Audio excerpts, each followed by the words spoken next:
Bienvenidos a la Agenda Económica PM de este martes acá en CNN Chile. Saludo también a quienes nos están escuchando a través de la señal online de CNN Chile Radio. Si bien el lunes la gran noticia económica fue el 6,6% que marcó el IMASEC de diciembre y que elevó el PIB de Chile a un alza de 2,5% en 2024, lo que pasó más adelante acá en Agenda Económica también es muy relevante. ¿Por qué? En exclusiva el ministro de Hacienda, Mario Marcel, contó que ahora el objetivo de bajar la tasa de impuestos a empresas no es que se lleve de 27 a 25% como se había hablado, sino que llegue a al menos 24%.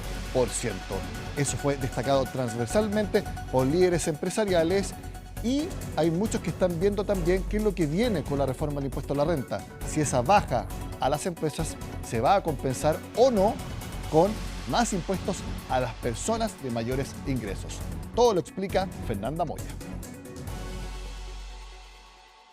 La reforma previsional acaparó gran parte de la atención de las autoridades en los últimos meses, postergándose así la discusión de otras iniciativas como la del impuesto a la renta, proyecto que volvió a ponerse sobre la mesa luego de que el ministro Mario Marcel, en conversación con Agenda Económica, esbozara la posibilidad de bajar el tributo de primera categoría de 27 a 24%. Hemos estado trabajando hasta ahora con una cifra de 25, pero estamos explorando si es que hay algún espacio adicional para reducirla, pero siempre en una lógica de compensación. Yo diría el punto de referencia para nosotros es la mediana de los países de la OCDE, que es alrededor de 24%.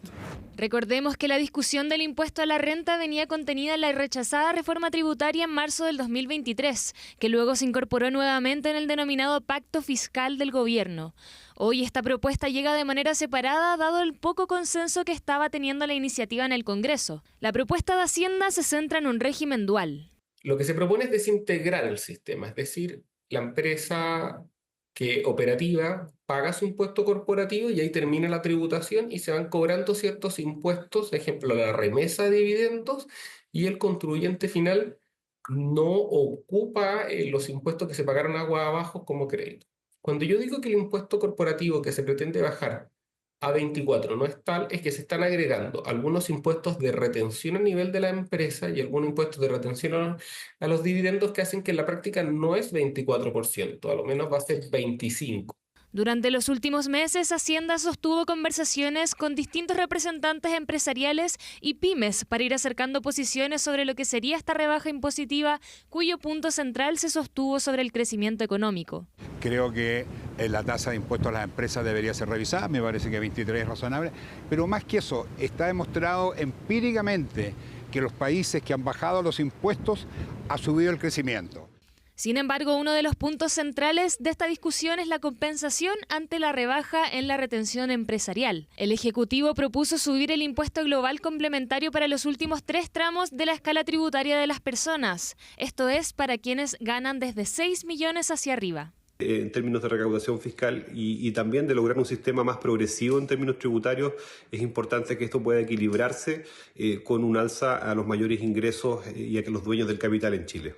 Pero el empresariado no estaría de acuerdo con la medida, proponiendo, en cambio, un impuesto al dividendo para compensar la rebaja. Espero que efectivamente se ingrese un proyecto en que se rebaje la tasa corporativa. Nosotros la propuesta que hemos hecho es una compensación parcial a través de impuestos a los dividendos. Pero al menos de lo que acaba de decir el ministro de Hacienda, la CPC está ok. Con la baja de impuesto corporativo, de todas maneras, aprobamos. Valoramos la disposición del Gobierno expresada por el ministro Marcel en el sentido de llevar los impuestos corporativos a niveles más acordes con los estándares internacionales. Esperamos, al mismo tiempo, que esa rebaja no se haga a expensas de una sobrecarga tributaria a las personas. Encontrar una buena medida de compensación es particularmente esencial en un contexto de un déficit fiscal de 2,9%. Sin embargo, expertos coinciden en que una rebaja en impuestos a las empresas no es suficiente en sí misma para asegurar el crecimiento. Yo creo que si esta baja de impuestos va acompañada de otras medidas pro inversión, más incentivos en I+D, más incentivos a trabajos que den alto valor agregado, más incentivos a temas relacionados al hidrógeno verde, sumadas a una estabilidad política macroeconómica, podrían tener un efecto positivo en la inversión y por lo tanto en el crecimiento. Se espera que la propuesta se presente a mediados de marzo, fecha que pone presión sobre todos los proyectos que aún quedan pendientes por avanzarse en este último año de administración. Como veíamos, el ministro de Hacienda dijo que la referencia es lo que cobran los países OCDE. Precisamente en esta gráfica que hemos preparado están lo que cobran a las empresas los países de la OCDE. ¿Cuál es el país que cobra menos? Hungría, 9%. Luego viene Irlanda, un país muy visto en el último tiempo porque ha tenido un resurgimiento económico brutal en los últimos 20 años. En parte, ¿por qué? Su impuesto corporativo está en 12,5%. Luego vemos a Lituania en 15%, una serie de países entre 19 y 20, donde está Polonia, Suiza, Estonia, Finlandia y Letonia. Luego los que vienen, Suecia, República Checa, Islandia, Eslovaquia. Hay 4 países en 22%, entre Grecia, Noruega, Eslovenia y Austria. Muy importante, los de 23%. Están Austria e Israel. Luego vamos a ver por qué. Luego vemos otros países que están en torno a 24-25%. Francia, Estados Unidos, que están en 25%. Estados Unidos lo va a bajar nuevamente con Donald Trump en la Casa Blanca. Y aquí llegamos a Chile, en la barra roja, 27%, que es el cobro actual. ¿Cuáles son los países que están más arriba en el tramo de cobro? Por ejemplo, Alemania, Australia, México, Portugal y arriba Colombia es el país de la OCDE que tiene el impuesto corporativo más alto. Volvamos un poco acá. El promedio e incluso la mediana, que es el corte exacto entre el que cobra más y el que cobra menos, está acá. 23%. Austria e Israel.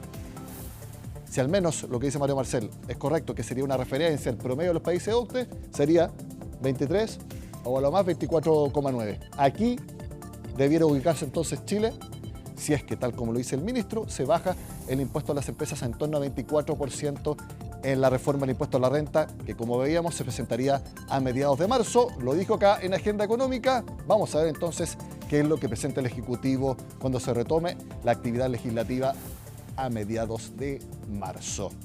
Seguimos hablando de la noticia también que marcó la agenda económica del lunes, el PIB de Chile, que creció 2,5%. El presidente Gabriel Boric, luego de su viaje a Uruguay, volvió a destacar la cifra de crecimiento. El último IMASEC mostró que Chile está creciendo de manera inédita en diciembre del año pasado, con una cifra que superó todos los pronósticos. Esto da cuenta de un país que está creciendo y que puede crecer más. Se dijo muchas veces durante estos años que era prácticamente un engaño afirmar que podíamos alcanzar un crecimiento del 2,5% el año 2024, y sin embargo así ha ocurrido. Esto no es suficiente para Chile. Queremos crecer más, pero seamos capaces todos también de alegrarnos de las buenas noticias. Hay algunos que querrán negarlo, ver siempre la parte negativa, pero lo importante es que más allá de los dimes y diretes seamos capaces de estar orgullosos de Chile.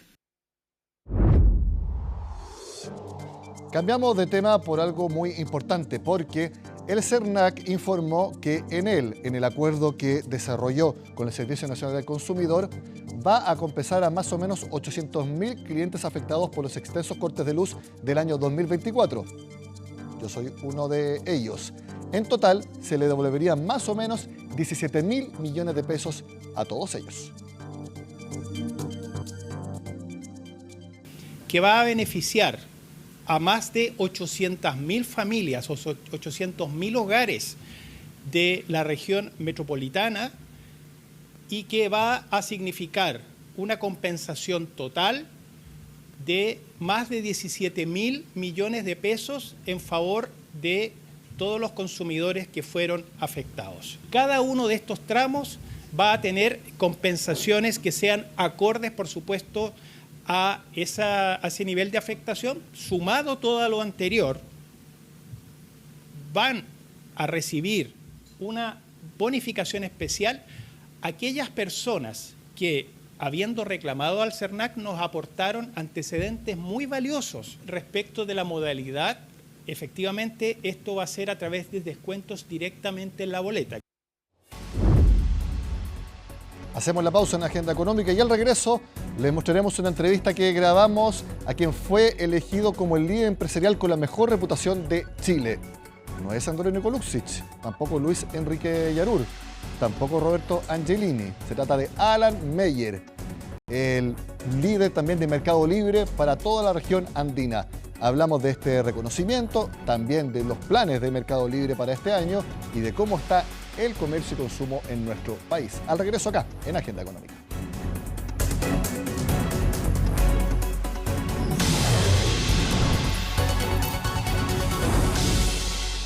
Durante el año pasado, el comercio en Chile creció 3,8%.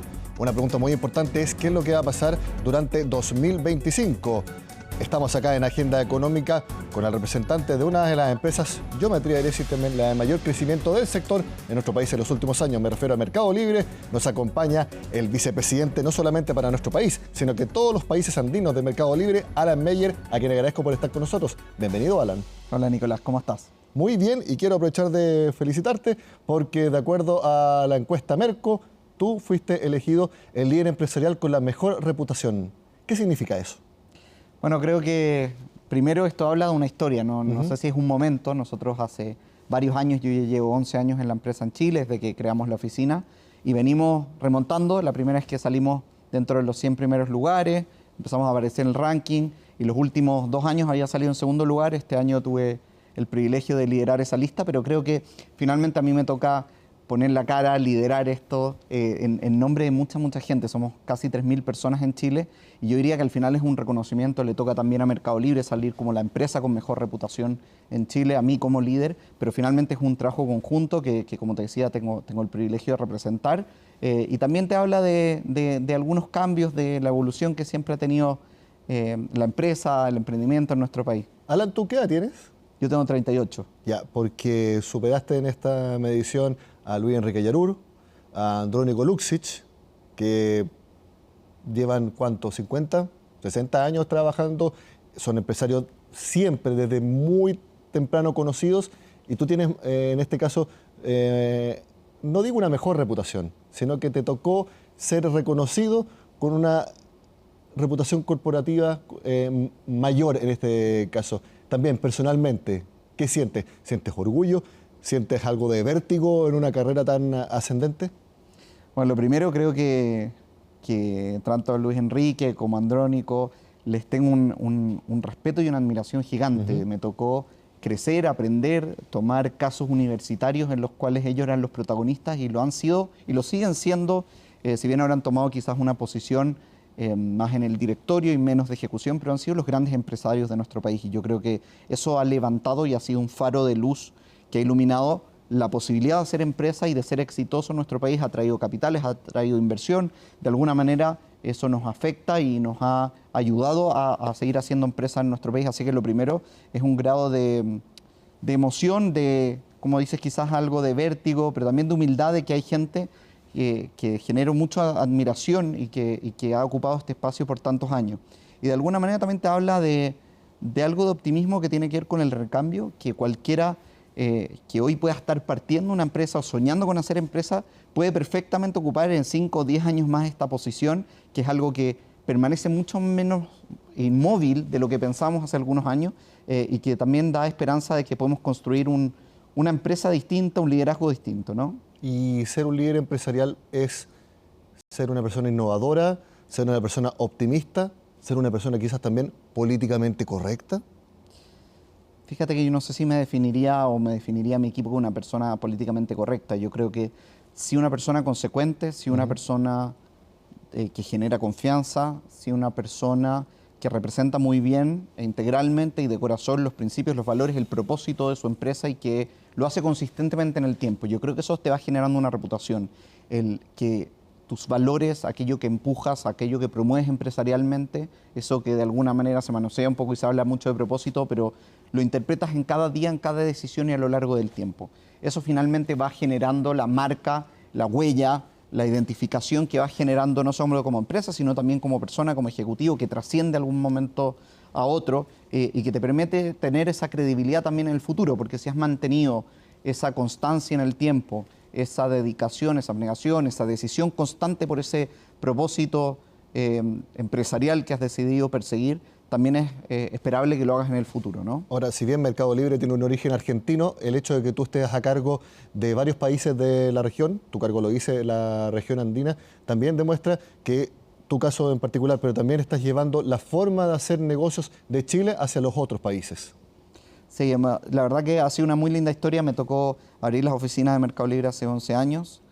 Hace 3 que tengo responsabilidad también sobre Perú y Ecuador. Hace un poco más de un año también sumé a mis responsabilidades Colombia y Venezuela, que son países que por mucho que todos somos latinoamericanos, tenemos una diferencia grande en la forma que consumimos, que preferimos, que hacemos empresa, que nos establecemos en las ciudades. Es muy distinto la muy grande descentralización que tiene Colombia, que depende de 5 o 6 ciudades y no solo de una, los desafíos geográficos, pero algo que es transversal y que de alguna manera conecta es el camino a la digitalización, hacia una economía diferente, el impulso emprendedor, la forma en que nos relacionamos con bastante cercanía y con una forma bien particular entre los latinos, y como dices tú, una forma de hacer empresa, de crear un propósito, de liderar ese propósito, de hacer que los equipos funcionen en conjunto, aún con las diferencias culturales que puedan tener. ¿Y qué te genera llevar a Venezuela una marca como Mercado Libre en un país donde la hiperinflación histórica lleva años, la economía prácticamente está en un barranco sin terminar? Muchos lo definimos como una dictadura la que hay en Venezuela. ¿Cómo es llevar una marca como Mercado Libre a un país que sabemos no es para nada libre? Mercado Libre ha estado presente durante sus 25 años de historia en Venezuela, habiendo distintos gobiernos, habiendo distintas administraciones del Estado, económicas, etc. Y lo que siempre hemos visto, primero, es un crecimiento, segundo, una necesidad. La gente necesita Mercado Libre, no solo para conseguir los bienes ni hablar cuando hay inflación, cuando necesitas un espacio de mayor competitividad, sino también por acceso. Hay muchas cosas que en distintos momentos de la historia han escaseado y Mercado Libre ha sido muy fundamental. Pero al otro lado también están los emprendedores, ¿no? Y si bien Mercado Libre en Chile tiene una operación bastante más grande que la de Venezuela, no deja de sorprender que la cantidad de pymes que venden en Venezuela es mayor que la de Chile, mayor que la de Colombia, mayor que la de Perú. Entonces te das cuenta que probablemente si tuvieran acceso a importar, a generar mayor stocks de productos, muy probablemente sería una de nuestras operaciones más grandes. ¿Y cómo es la relación con el Estado venezolano? Yo creo que nosotros operamos obviamente siempre al alero del 100% de la ley, adaptándonos a las legislaciones, a los cambios que hay.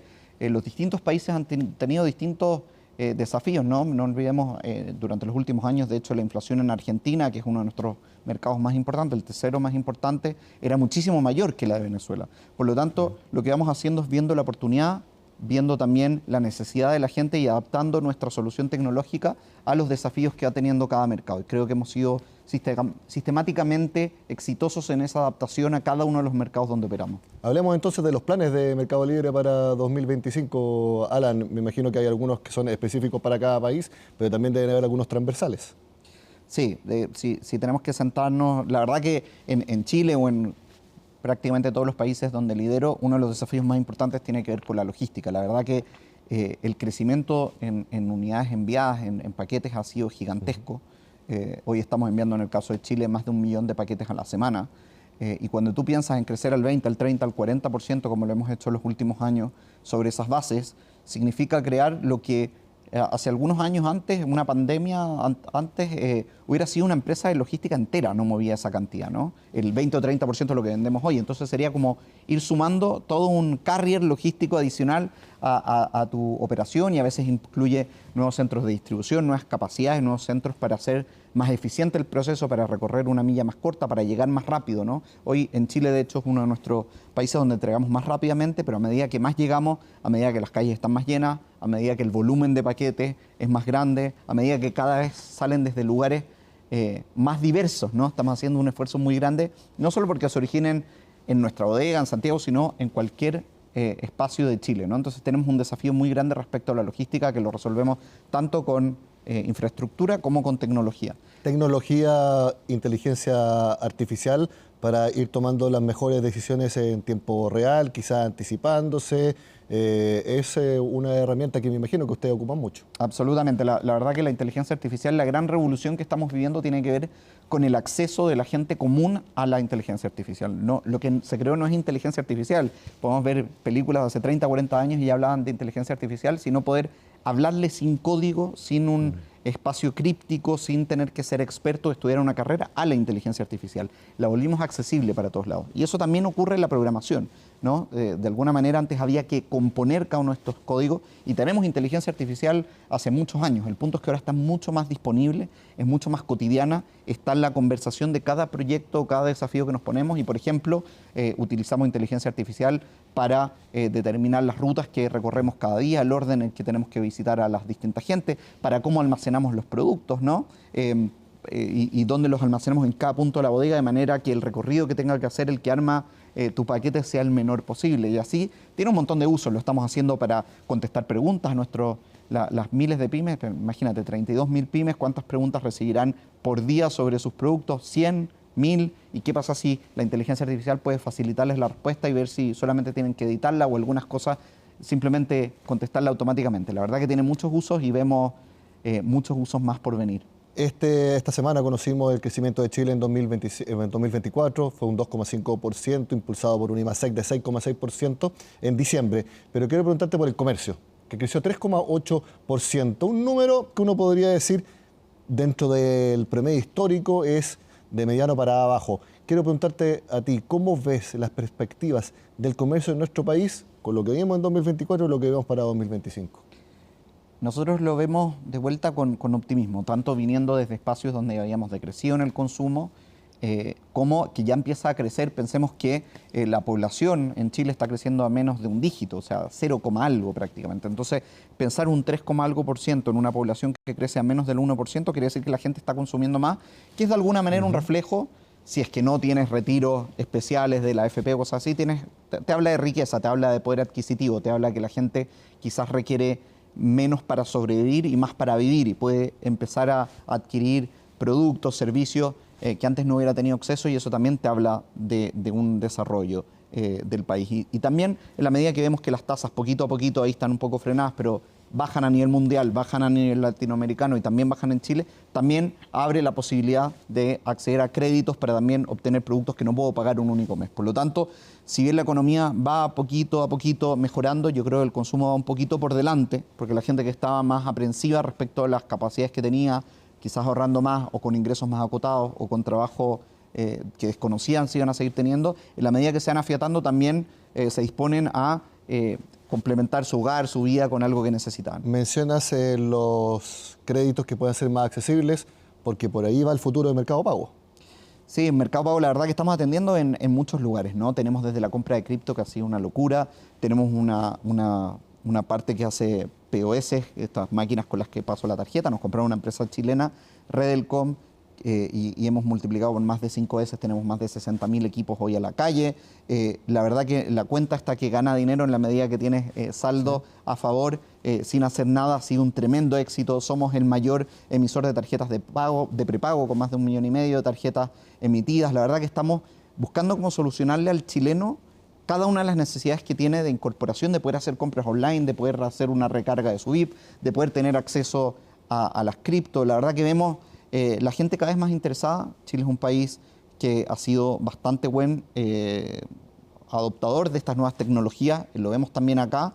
Tenemos todavía un montón de desafíos, pero estamos tratando de generar esas herramientas. Pero eso también hace que no solo crezca el comercio, sino al crecer el comercio electrónico sobre el comercio, vemos un futuro tanto en fintech como en e-commerce bastante auspicioso. Y Alan, las últimas semanas todos hemos hablado y analizado pensiones en nuestro país. ¿Ves a Mercado Libre administrando fondos de pensiones en algún futuro? No, yo creo que en nuestro rol tenemos tantos desafíos por delante. Sí estamos permitiendo en otros países, por ejemplo, que la gente pueda invertir en fondos que generan otras administradoras de fondos que son expertas en hacer eso. Hoy en día, de hecho, los fondos que se invierten para poder generar rentabilidad sobre la plata que está en el saldo, lo hacemos en asociación con un banco, y estamos trabajando en ver cómo cada uno puede ser experto. Creemos que hay gente que es muy buena tanto administrando fondos como administrando carteras de crédito y otras cosas, y estamos trabajando en conjunto, así como lo hacemos en los puntos físicos para que las personas puedan ir a dejar un paquete o a retirar algo en un punto cercano a la casa, que les sea cómodo. También estamos buscando cómo hacer esa sinergia, esa economía colaborativa en los espacios financieros, donde creo que hay mucho por crear y mucho por aportar valor en juntar a la gente que tiene esta dificultad de acceso con los más de 15 millones de chilenos que tienen nuestra aplicación, y eso es un acceso tremendo. Te lo preguntaba porque tienen la masividad, tienen una muy buena reputación, o sea, el reconocimiento que te acaban de otorgar lo dice así, tienen la tecnología, están buscando nuevos rubros donde entregar soluciones a las personas y bueno, es una opción que por lo menos lo puedan analizar, pero entonces todavía no. Yo nos veo en otro espacio, la verdad que tenemos tanto por hacer. Okay. Pensemos desde el comercio electrónico en Latinoamérica, la gente compra menos de 10 veces al año, cuando vemos Norteamérica es más de 70, 80 veces. Es mucho lo que tenemos que avanzar, son muchas las empresas que se tienen que digitalizar, son muchos todavía los procesos que ocurren de manera demasiado analógica, con tremendas oportunidades. Yo hablaba de las 30.000 pymes que venden en Mercado Libre, pero hay más de 1 millón de pymes en Chile. Tenemos un tremendo espacio por recorrer. Todavía esto de las cripto, que no sabemos para dónde va, es muy poca la gente que tiene acceso, lo encuentra complejo y tenemos que resolver muchas cosas. Ni hablar de los miles de comercios que todavía no pueden procesar pagos sin dinero y eso les quita muchas posibilidades. Así que creo que en el camino que estamos vamos bien, tenemos que ganarnos nuestro espacio día a día, tenemos cada millón de paquetes que entregamos a la semana es una posibilidad de hacerlo bien o mal, de ganarnos un cliente o perderlo y por lo tanto estamos muy abocados a poder seguir creciendo, seguir sirviendo en industrias y en categorías donde no estamos y dejando feliz a la gente que nos siga prefiriendo. Alan Meyer, la última vez que nosotros conversamos fue en el centro de distribución de ustedes en Quilicura. Ahora te agradezco que tú hayas podido venir al estudio de Agenda Económica. Que estés muy bien. Gracias, que estés muy bien. Gracias por la invitación. De esta forma terminamos la agenda de esta jornada. Sigan con nosotros acá en CNN Chile.